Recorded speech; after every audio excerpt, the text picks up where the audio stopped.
बिस्मिल्लाहिर्रहमानिर्रहीम। अस्सलामुअलैकुम व्यूअर्स। आज मैं आपके लिए ईद बकरीद स्पेशल में लेकर आई हूँ बहुत ही मज़ेदार सी रेसिपी चपली कबाब की, जो बहुत आसानी से आप घर में बना सकते हैं और घर के मसालों से झटपट तैयार हो जाएंगे और इंजॉय करेंगे, खाने के बाद भी और बनाने में भी इंजॉय करेंगे। तो इसको किस तरह बनाया जाता है, जो लोग मेरे चैनल पे नए हैं वो मेरे चैनल को सब्सक्राइब कर दें और मेरी वीडियो को लाइक कीजिए और अपनी फैमिली और फ्रेंड में शेयर भी कीजिए। तो चलते हैं सबसे पहले रेसिपी की जानिब। ये मैंने आधा किलो के करीब बीफ कीमा लिया है, इसमें थोड़ा चिकना भी शामिल है।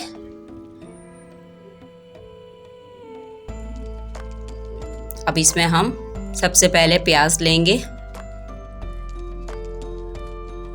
मैंने 2 दरमियाने साइज़ की छोटी ली हैं, तो एक आधी ली है बिल्कुल। ये 2.5 के करीब प्याज है, इसको बारीक बारीक चॉप कर लेंगे हम। ये मैंने चॉपर में चॉप कर ली थी। इसके बाद इसको अच्छे से हाथों से दबा के इसके अंदर जितना भी पानी है वो ख़त्म कर देंगे, निकाल देंगे और इसको बिल्कुल ड्राई कर देंगे और फिर मिलाना है। पानी ज़रा सा भी प्याज में नहीं होना चाहिए। इसके बाद मैं लहसुन अदरक का पेस्ट लूँगी, 2 टेबल स्पून के बराबर है।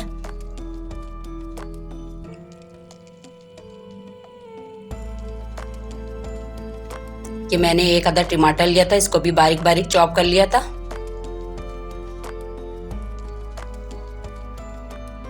या अनारदाना है, या 1/2 टीस्पून के बराबर लेंगे, इसको भी मैंने चॉप कर लिया था। आप चाहें तो साबित भी डाल सकते हैं, लेकिन वो मुंह में आएगा तो इसलिए मैंने बारीक चॉप कर लिया था।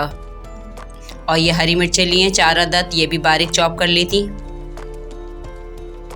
हरा धनिया लेंगे, 2 से 3 टेबल स्पून है।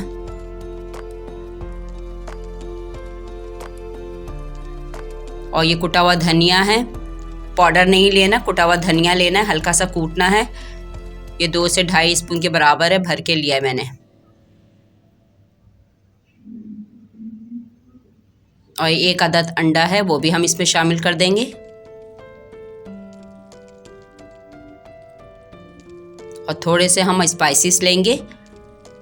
कुटी हुई लाल मिर्चें हैं, ये मैंने ली हैं, और काली मिर्चें हैं, ये भी पीसी हुई पाउडर है। नमक है हस्बे ज़रूरत है, गरम मसाला है और ये ज़ीरा पाउडर है। ये जितना आपको बनाना हो आप उसके हिसाब से लिएगा, ये मैं आधा किलो के हिसाब से बता रही हूँ। ये बेसन लिया मैंने, ये 4 टेबल स्पून मैंने लिया है। अगर आपको कीमे में थोड़ा पतला लगे तो आप बेसन और मिला सकते हैं। इसके बाद में इसको अच्छे से मिक्स करेंगे। अभी हमें इसमें एक चीज़ और मिलानी है, वो मैं आगे आपको बताती हूँ। पहले हम अच्छे से मिक्स कर लेंगे। फिर एक पैन लेंगे, पैन में थोड़ा सा ऑयल डालेंगे और 1 अदद अंडा लूँगी, उसको फेंट के हमें सादा सा फ्राई करना है बस, इसमें कुछ नहीं डालना।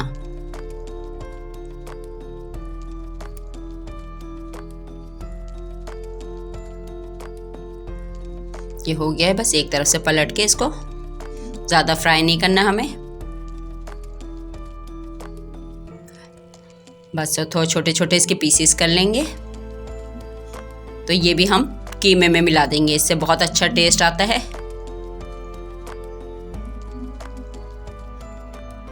ज़्यादातर रेस्टोरेंट वगैरह में मिलाया जाता है, इसलिए मैं आपको बता रही हूँ। ये भी हम कीमे में अच्छे से मिला के और मिक्स कर देंगे।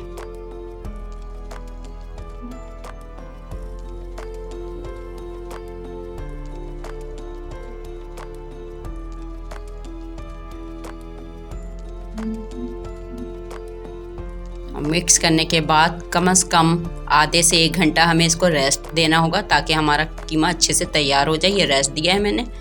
फिर इसके बाद मैं आपको ये दिखा रही हूँ, ठंडे पानी में हाथ गीला करके और प्लेट में इस तरह, ताकि कबाब भी आसानी से बन जाएंगे और टूटेंगे भी नहीं। जो साइज़ आपको पसंद हो वो आप साइज़ रख सकती हैं, ज़रूरी नहीं कि बड़ा साइज़ हो, आप छोटे साइज़ की भी बना सकती हैं। और इस तरह आप ये पैन में फ्राई करते रहें। इनको बार बार छेड़ना नहीं है, जब एक साइड से हो जाए फिर साइड चेंज कर देना है। बहुत मज़ेदार बन के रेडी होते हैं। इसी तरह मैं सारे एक एक करके फ्राई करती जाऊंगी।